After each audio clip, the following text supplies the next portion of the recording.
ساعتونه پاتې دي لږې لحظې څنګه چې به د روژه باندې مونږ پوه نه شو د حدیث مفهوم دی وایي په آخره زمانه کې به دا کال داسې شي چې خلک وایي یاره دا ورځې به داسې شي چې خلک وایي دا ورځې خو ډېرې ژر تېرې شو مونږ پوه نه شو بیا وایي چې دا هفته داسې شوې ده مونږ پرې پوه نه شو سمه ژر تېره شوه بیا به میاشت داسې شي اخره کې به کال خلک یادوي چې دا کال ډېر ژر تېر نه شي مونږ پرې پوه نه شو لکه شان د روژې هر وایي روژه ده روژه ده روژه ده روژه ده د بخښنې روژه الله رب العزت راته بخښنه وکړي که چا پکې ښه وکړو که بد وکړو عبادت یې وکړو که ویې نه کړو روژه په ټولو باندې تېره شوه چا ونیسله که چا ونیسله په ټولو باندې روژه تېره شوه الله دې راته دا باقي راځي په عافیت سره نصیب کړي دې پسې بیا یو څیز دی یو ورځ ده چې هغې ته د اختر ورځ ویلی شي هغې ته د اختر ورځ ویلی شي د دې خپل څه اعمال دي دې ورځې ته په اسلام کې ډېر فضیلت حاصل دی رسول الله صلی الله علیه وسلم چې کله مدینې منورې ته تشریف راوړ نو هغې به دوه ورځې خوشحالي وکړه رسول الله صلی الله علیه وسلم ته تپوس وکړه چې دا تاسو څه کوئ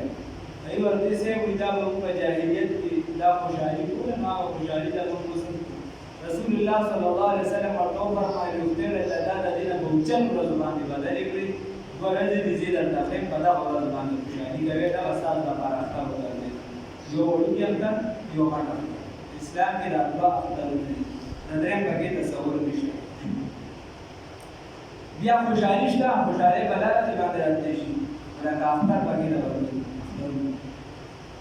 بیا دغه شپه چې ده د دغې شپې فضیلت دا دی چې په دغه باندې په ټول رمضان کې چې څومره خلکو ته بښنه کېږي په آخرې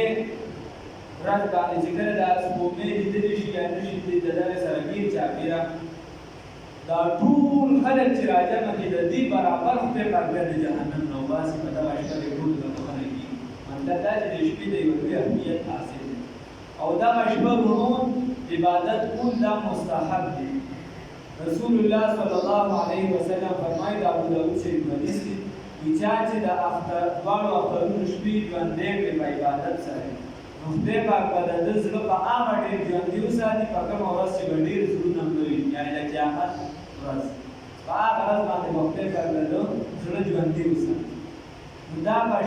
دغه شپه په ګډوډو کارونو کې دا نه د تېرو دا د الله د رضا په کارونو کې تېرو دا مثال په طور دا ټوله میاشت چې دی دا ګناه ونه کړله جامت دې ونه کړو بل څه دې ونه کړو بل څه په دغه شپه باندې اوس تا ته بښنه کېږي او ته دغه ګناه کوې دا نه ده کوم اول مقاومه بیا که ډېره در باندې سخته وي نو لږ صبر به ډېره دې بس دی کني کوې به د سره د ګناه تصور د دې ورځې چې دي د جمعې په شان په چا چې جمعه واجب ده نو په هغې باندې چې دي اختر لمونځ هم لازمي دي څنګه چې د جمعې شرایط یا مخکې ترجمه کې را روان دي دغه شان چې دي د اختر د لمونځ شرایط دي خو د اختر او د جمعې لمونځ لږ بس معمولي فرق دی د اختر په ورځ باندې دا خطبه چې ده دا سنت ده او د جمعې په ورځ خطبه ویل واجب دي وریدل د دواړو واجب دي ویل چې دي د اختر دا سنت ده او د جمعې دا واجب ده خو وریدل د دواړو واجب دي وریدل د دواړو واجب دي ځکه او بیا یاد وساته کې مسایل ورته حل کې لیکلي دي بیا یې ګورئ ورپسې داسې کتابونو د ګورې راګورئ بیا ورته مسایل ورته لږې لږ شوق طرف پکار دی بیا هغه باقاعده په دې الباب یوسف لودیاني شیخ رحمت الله علیه لیکلي چې د خطبې په دوران کې چنده کول چې دي دا ناروا دي دا ناجایز دي د خطبې په دوران کې چنده نشي کولی ګپ نشي راکولی پیسې نشي شمارلی خلک خو پکې دغه دبر ناست وي بنده نه لګي موبایل پکې دا نه دي کول پکار دا چې دا واجب دي څنګه چې ویتر دي دغه شان باندې خطبه اورېدل واجب دي او حکم یې په شان دبر الله یې راته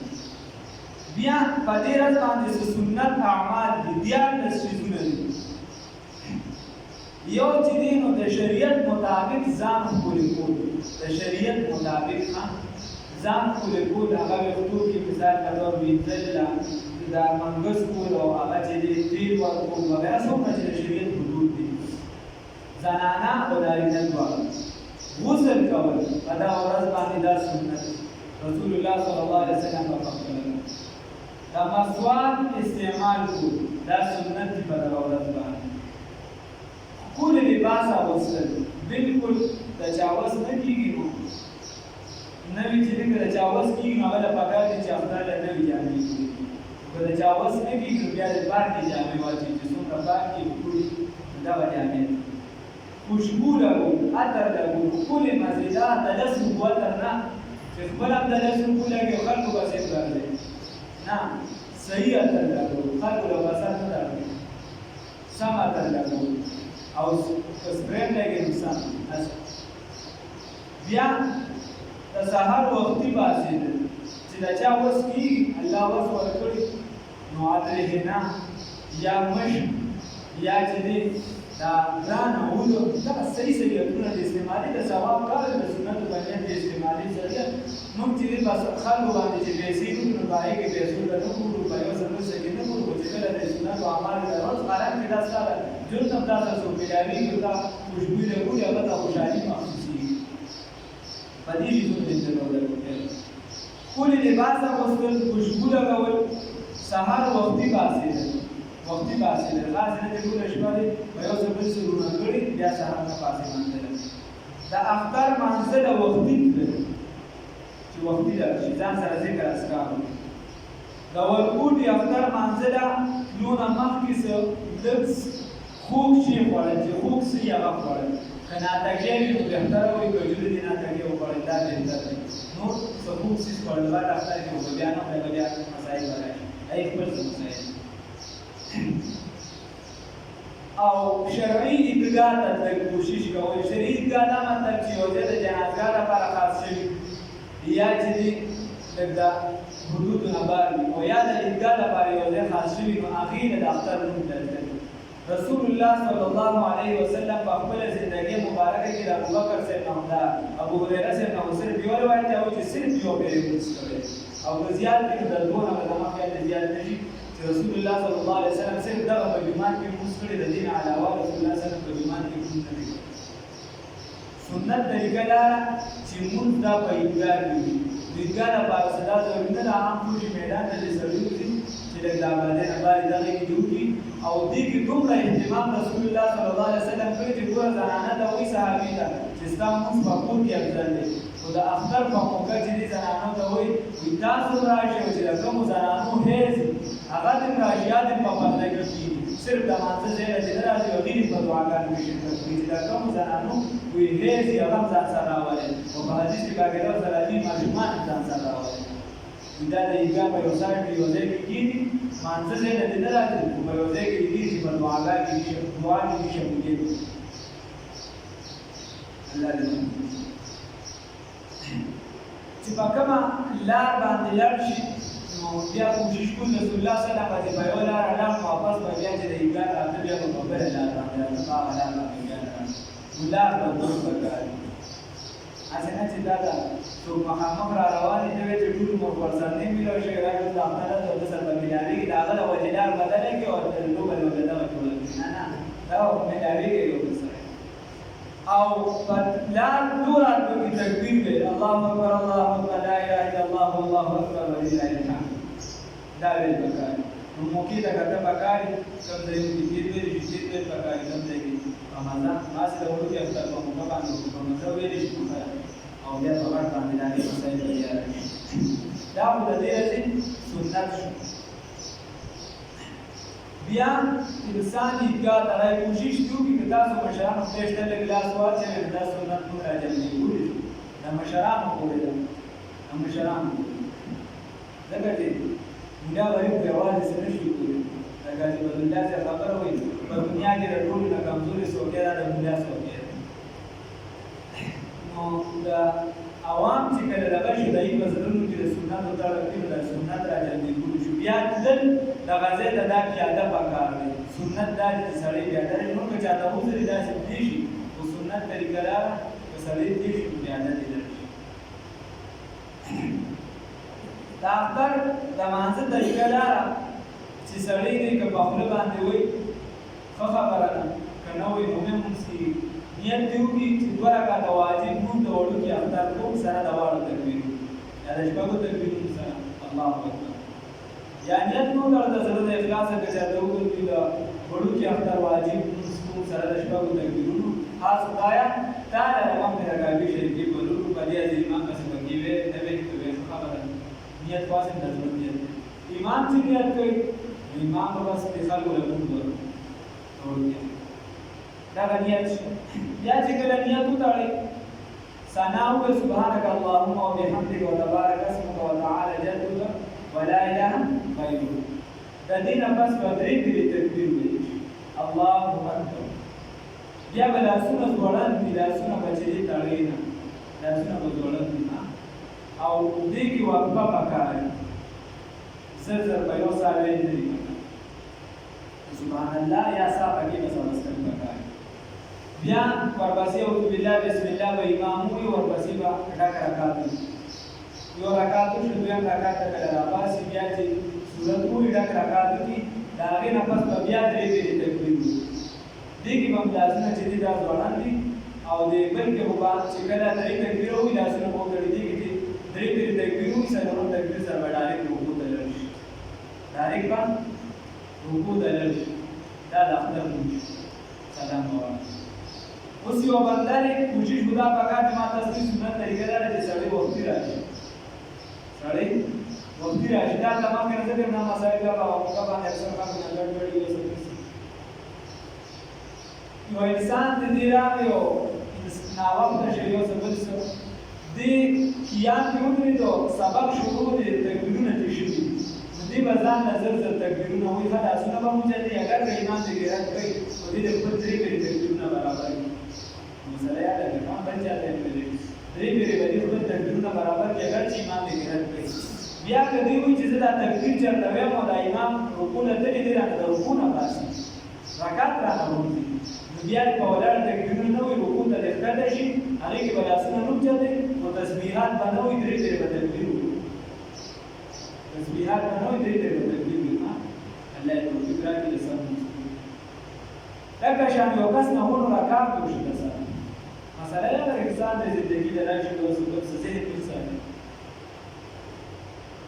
د سره د رکعت دا خپل دې دا زمانه یو رکعت شي الله یې راځي یا دا توفیق راکړي الله یې سم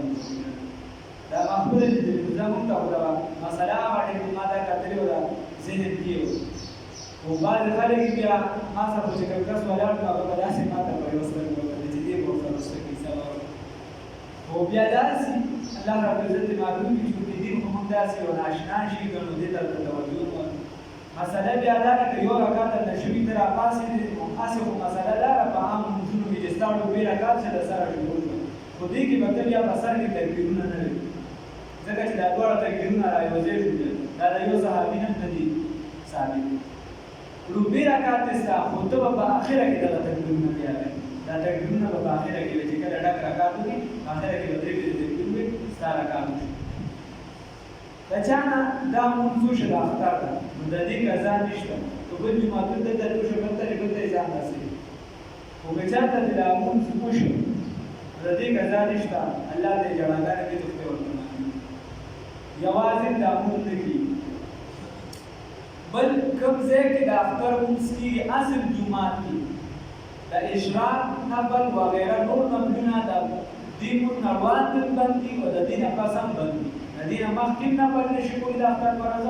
او د دې نه پس هم نفل نشي کولی او کور کې د دې نه مخکې نشي کولی او وروسته بیا کولی شي کور غواړي نور په دې ورځ بهتر عمل دا دی چې د مسلمانانو زړونه وګټي د هغې سره چې تعلق وساتي په دا ورځ باندې خوشحالي وکړي ځکه عید پیل شي خوشحالي د عید د اولنا او آخرنا پر رسېږي دا د خوشحالۍ ورځ ده په دې وجې د دې وجې روژه حرام ده الله وایي په تاسو باندې چې دا یو څه ورځې یادې کړي دا یادې کړو د اختر هغه اختر هغه په دې ورځ په تاسو باندې روژه حرام ده ولې حدیث شریف کې رسول الله صلی الله علیه وسلم فرمایي چې دا د خوراک څخه راځي دا د بیبیانو د نزدېکت ورځي اختر باندې مستیات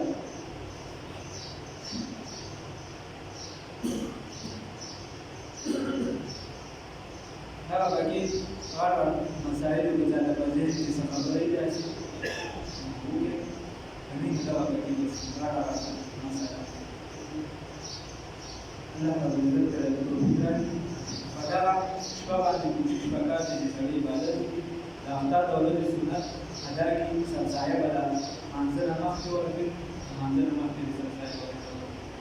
और pada orang kali Rasulullah sallallahu alaihi wasallam baca Quran atau hadis ki lazim kita Rasulullah sallallahu alaihi wasallam kau umur sadaqah sahabat dalam Rasulullah dalam jalan Allah Taala imur khalaq और शादी की शादी लगा शान Rasulullah sallallahu alaihi wasallam kata sesuatu pada orang yang di mazarana pada guru yang muslim kita udah ada maksud pada nizam ni sehingga anda wajah jais ini और Rasulullah sallallahu alaihi wasallam terbiih buat mereka याद आयो खबर है याद है कि सीधा आप मसला राव जो कि हम लोग खुद ने कि वो साथ है जुन से बड़ा इरादा था जी बड़ा किसान को जुड़ी की हमारा वाले की दा कम दुआ जी बिया रसूलुल्लाह सल्लल्लाहु अलैहि वसल्लम को खुद भी वगैरह या खुद की वसूल की तकबीर मिला हुआ है इमाम सल्लल्लाहु अलैहि वसल्लम अला बला करते हैं खबर आला सीधा दिन बस जाके मैं दुआ दा खुद भी ना बस मुद्दा Rasulullah sallallahu alaihi wasallam da taraka lazimina abin kare da खुदा नूर अमाल द वजह से कम अमल रसूलुल्लाह सल्लल्लाहु अलैहि वसल्लम द लिखे करे दिमागी पर से दुआ करे या दासे जो खास मुकर्रर करे द भाई रसूलुल्लाह सल्लल्लाहु अलैहि वसल्लम दुआ करे द अकीद वजह उलमा अकीद कुल दाइन द हुक्म तौरास वजह द सुकू जिला लाजिमिन द यो सब से दिमागी बचा करे और मेरा वेदो बदे बात मुस्खा दुबे होगा जो जो मिला के दे रात की उदादी वाली सहाबा बचे कलालालो वापस बरातलो योग तवे तकबल अल्लाह मिन्ना व मिनका दे पाकिस्तान दा अलावा कबूल की दारूजी यो सब सो जबन ने अल्लाह रब इज्जत दा कबूल तो बचत पर वाला के रिवाज रवान योग सफर मिलाली दा खुशाले यो जरिया बा को खरे मिलाली योग बरके वते कर दा ने लगे कि दा फर्ज वाजिब सुन्नत दा हुक्म द शरीयत को आके तो योग सर मिलो shi ko खबर هذا لماذا احترام الإسلام؟